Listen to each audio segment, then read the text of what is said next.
शिखर की सीढ़ी।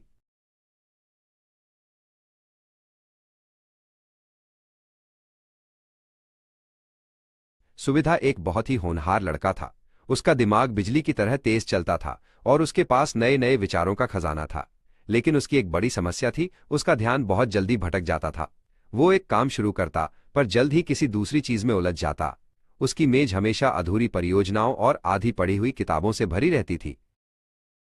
एक दिन सुविधा अपनी कोडिंग की किताब लेकर बैठा था, लेकिन वो उसे बंद करने ही वाला था कि उसके दादाजी माधव कमरे में आए। उन्होंने देखा कि सुविधा हताश होकर अपना सिर पकड़कर बैठा है। माधव जानते थे कि सुविधा में बहुत क्षमता है, बस उसे सही दिशा की जरूरत थी। उन्होंने मुस्कुराते हुए सुविधा के कंधे पर हाथ रखा। माधव ने सुविधा को बाहर चलने के लिए कहा। वे दोनों घर के पास की एक ऊंची पहाड़ी की तलहटी में जाकर खड़े हो गए। सूरज की रोशनी में पहाड़ी बहुत विशाल और डरावनी लग रही थी। माधव ने दूर ऊंचे शिखर की ओर इशारा किया और पूछा, सुविधा, क्या तुम्हें लगता है कि तुम एक छलांग में वहां पहुंच सकते हो?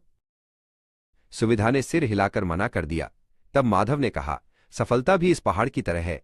यदि तुम सिर्फ चोटी को देखोगे तो डर जाओगे, लेकिन अगर तुम सिर्फ अपने अगले कदम को देखोगे तो एक दिन तुम शिखर पर जरूर होगे। बस एक बार में एक छोटा कदम उठाओ। उन्होंने जमीन पर एक धीमा और मजबूत कदम बढ़ाया। सुविधा को दादाजी की बात समझ आ गई।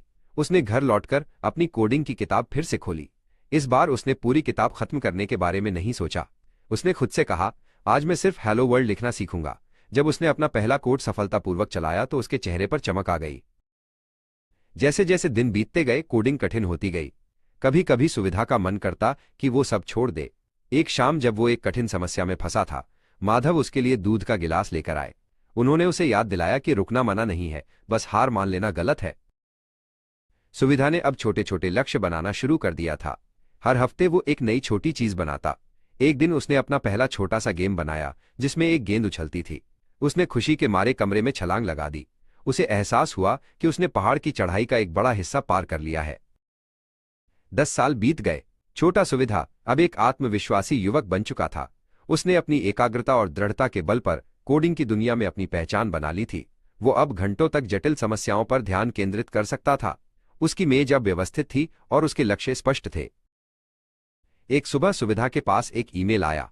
दुनिया की सबसे बड़ी टेक कंपनी ने उसे नौकरी का प्रस्ताव भेजा था।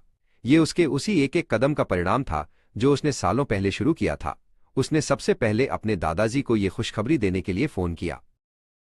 सुविधा माधव के पास गया और वे दोनों फिर से उसी पहाड़ी पर चढ़े। इस बार वे सच में शिखर पर थे। सुविधा ने अपने दादाजी का शुक्रिया अदा किया।